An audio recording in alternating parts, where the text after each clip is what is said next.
السلام علیکم سسٹرز، کیا آپ نے کبھی سوچا ہے ہماری پوری زندگی کا مقصد کیا ہے؟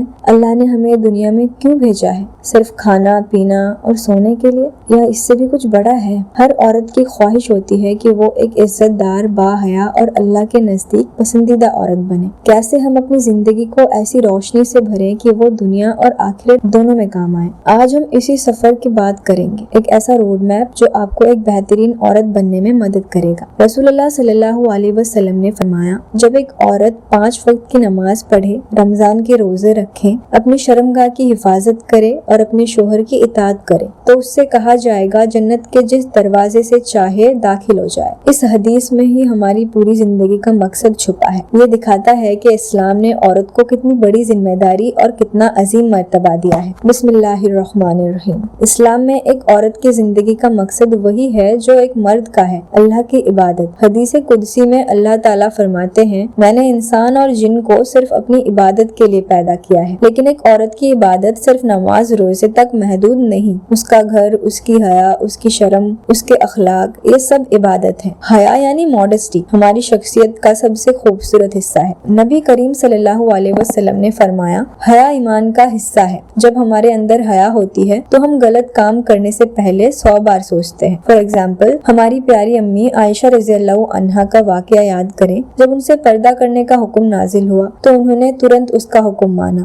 اس سے پتہ چلتا ہے کہ ان کی حیا اور شرم ان کے ایمان کا کتنا اہم حصہ تھا۔ ایک مسلمان عورت کی ڈیلی روٹین صرف گھر کے کام نہیں ہے بلکہ یہ سب عبادت ہے۔ صبح کی شروعات فجر کی نماز سے کریں، اس سے پورے دن میں برکت آتی ہے۔ اپنے گھر کو صاف ستھرا رکھنا، کھانا بنانا، یہ سب آپ کے اجر کو بڑھاتا ہے۔ نبی کریم صلی اللہ علیہ وسلم کی بیوی خدیجہ رضی اللہ عنہا ایک بہت ہی سکسیسفل بزنس وومن ہونے کے ساتھ ساتھ اپنے گھر کی ذمہ داری بھی خوب نبھاتی تھی۔ روزانہ تھوڑا وقت قرآن کی تلاوت اور ترجمے کے لیے نکالیں۔ 5 آیتیں ہی صحیح لیکن ترجمے کے ساتھ سمجھ کر پڑھیں۔ حدیث کی کتابیں پڑھیں۔ علم حاصل کرنا ہر مسلمان پر فرض ہے۔ اگر آپ کی شادی ہو چکی ہے تو شوہر کا خیال رکھنا اور بچوں کی صحیح تربیت کرنا آپ کے لیے جنت کا دروازہ کھول سکتا ہے۔ اب بات کرتے ہیں کہ عورتوں کے محرم اور نامحرم کون کون سے ہیں۔ یہ ایک بہت ہی امپورٹنٹ پوائنٹ ہے۔ اسلام میں محرم وہ رشتے ہیں جن سے ہماری شادی حرام ہے، جیسے ابو، بھائی،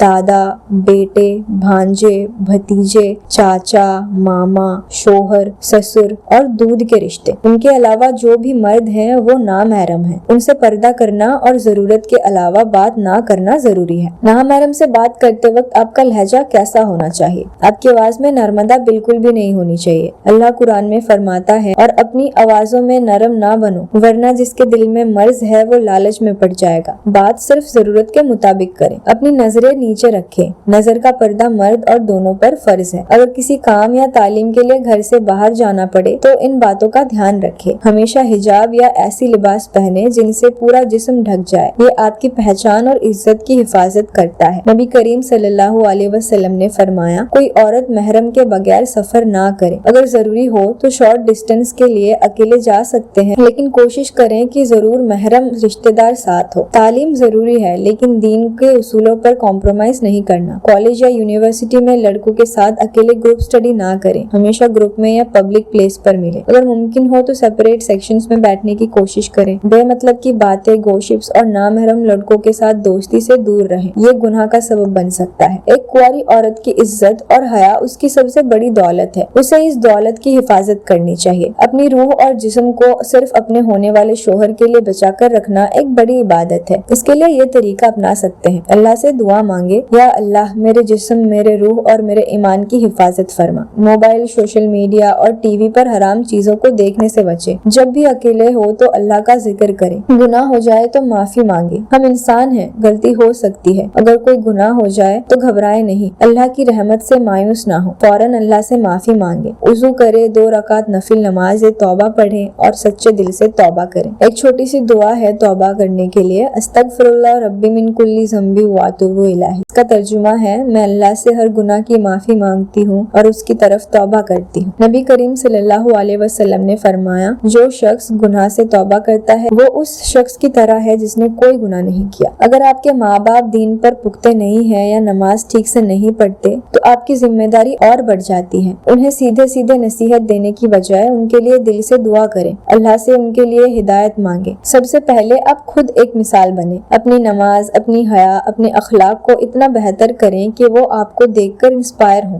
نبی کی بیویوں اور صحابیت نے بھی یہی کیا۔ اگر شادی میں دیری ہو رہی ہے تو پریشان نہ ہو، اللہ نے ہر چیز کا وقت مقرر کیا ہے۔ اللہ سے نیک شوہر کے لیے دعا کریں۔ سورہ القصص کی دعا پڑھیں، ربی انی لما انزلت الی من خیر فقیر۔ اس کا ترجمہ ہے اے میرے رب تو جو بھی خیر مجھ پر نازل کرے میں اس کا محتاج ہوں۔ یہ دعا موسیٰ علیہ السلام نے کی تھی۔ صبر رکھے اور اللہ پر بھروسہ کرے۔ ایک عزت دار اور بہترین عورت بننے کا روڈ میپ سمپل ہے۔ روز قرآن اور حدیث پڑھیں، اس سے آپ کا ایمان مضبوط ہوگا۔ نماز، روزہ اور دعا پر فوکس کریں، پردہ کریں، اپنی عزت کی حفاظت کریں، دین اور دنیا دونوں کا علم حاصل کریں۔ اپنے رشتوں چاہے وہ ماں باپ ہو یا بھائی بہن ان سے بہترین اخلاق سے پیش آئیں۔ یاد رکھیں سسٹرز، ہم سب سے زیادہ خوبصورت اور پاورفل تب ہوتے ہیں جب ہم خود کو پراپرلی کور کرتے ہیں اور اسلام کے اصولوں پر چلتے ہیں۔ یہ صرف پابندیاں نہیں بلکہ حفاظت ہے۔ اللہ ہمیں ہمیشہ صحیح راستے پر چلنے کی توفیق دے، آمین۔ اگر آپ کو یہ ویڈیو بینیفیشل لگی ہو تو لائک کیجیے، چینل کو سبسکرائب کیجیے تاکہ آپ کو دینی تعلیم ملتی رہے۔ میں بھی ایک اسلام لرننگ اسٹوڈنٹ ہوں، مجھ سے کوئی غلطی ہوئی ہو تو معاف کیجیے۔ جزاک اللہ خیرن۔